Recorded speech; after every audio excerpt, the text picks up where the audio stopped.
행복으로 인도하는 하나님의 말씀, 동산교회 김현동 목사입니다. 오늘 우리에게 주시는 하나님의 말씀은 사사기 18장 14절부터 31절까지 말씀입니다. 전에 라이스 땅을 정탐하러 갔던 5사람이 그 형제들에게 말하여 이르되, 이 집에 에봇과 드라빔과 색인 신상과 부어 만든 신상이 있는 줄을 너희가 아느냐?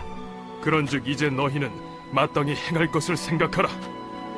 5사람이 그쪽으로 향하여 그 청년 레위 사람의 집 곧 미가의 집에 이르러 그에게 문안하고, 단자손 600명은 무기를 지니고 문 입구에 서니라. 그 땅을 정탐하러 갔던 5사람이 그리로 들어가서 색인 신상과 에봇과 드라빔과 부어 만든 신상을 가져갈 때에 그 제사장은 무기를 지닌 600명과 함께 문 입구에 섰더니, 그 5사람이 미가의 집에 들어가서 그 색인 신상과 에봇과 드라빔과 부어 만든 신상을 가지고 나오매, 그 제사장이 그들에게 묻되, 너희가 무엇을 하느냐? 잠잠하라. 내 손을 입에 대라. 우리와 함께 가서 우리의 아버지와 제사장이 되라.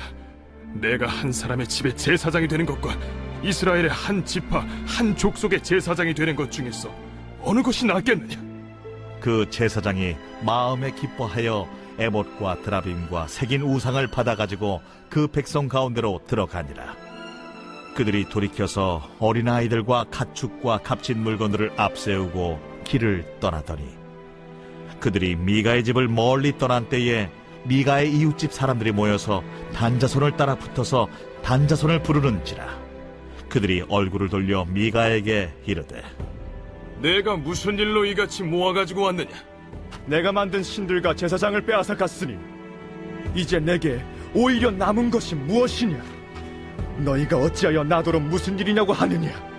내 목소리를 우리에게 들리게 하지 말라. 누한 자들이 너희를 쳐서 내 생명과 내 가족의 생명을 잃게 할까 하노라. 단자손이 자기 길을 간지라. 미가가 단자손이 자기보다 강한 것을 보고 돌이켜 집으로 돌아갔더라. 단자손이 미가가 만든 것과 그 제사장을 취하여 라이스에 이르러 한가하고 걱정 없이 사는 백성을 만나 칼날로 그들을 치며 그 성읍을 불사르되, 그들을 구원할 자가 없었으니 그 성읍이 베드로홉 가까운 골짜기에 있어서 시돈과 거리가 멀고 상종하는 사람도 없음이었더라.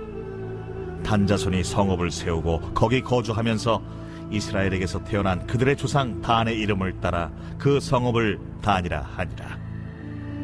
그 성읍의 본 이름은 라이스였더라.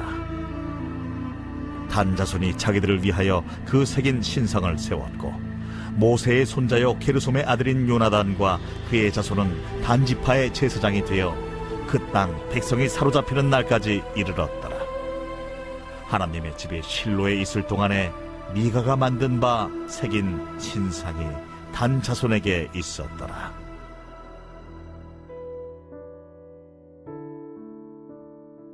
라이스 지역을 정탐했던 정탐꾼들은 미가의 집에 에봇과 드라빔과 신상들이 있다는 사실을 단지파 군사들에게 말했습니다. 정탐꾼과 단의 군사들은 미가의 집으로 가서 그것들을 약탈했습니다. 미가는 은으로 신상을 만들고 제사장을 두면 하나님이 지켜주실 것이라고 믿었지만 잘못된 신앙은 그를 지켜주지 못했습니다. 오히려 복받기 위해 만들었던 에봇과 드라빔과 신상이 자신의 집에 화를 가져왔습니다. 단지파의 정탐꾼들은 미가의 집을 약탈하며 레위 제사장에게 단지파의 제사장 자리를 제안했습니다. 레위 지파의 청년은 단지파의 제안을 듣고 기뻐하며 단지파가 약탈한 물건을 자신의 손으로 들고 그들의 제사장이 되기 위해 미가의 집을 나섰습니다. 레위 청년은 자기 눈에 보기 좋은 대로 행동했습니다. 단지파는 미가의 물건뿐만 아니라 어린 아이들과 가축과 값진 물건까지 약탈했습니다. 미가는 자신의 물건과 사람을 되찾기 위해 이웃 사람들을 모아 단지파를 뒤쫓아갔습니다. 단지파는 미가에게 그냥 돌아가지 않으면 모두 죽이겠다고 엄포를 놓았습니다. 미가는 자신보다 강한 그들의 협박에 더 이상 저항하지 못하고 돌아갔습니다. 단지파가 라이스에 도착했습니다. 이들은 평화롭게 살고 있는 라이스 사람들을 칼로 치고 성읍을 불사르고 그곳에 자신들의 성읍을 세웠습니다. 단지파 사람들은 철저히 자기 눈에 보기 좋은 대로 행했습니다.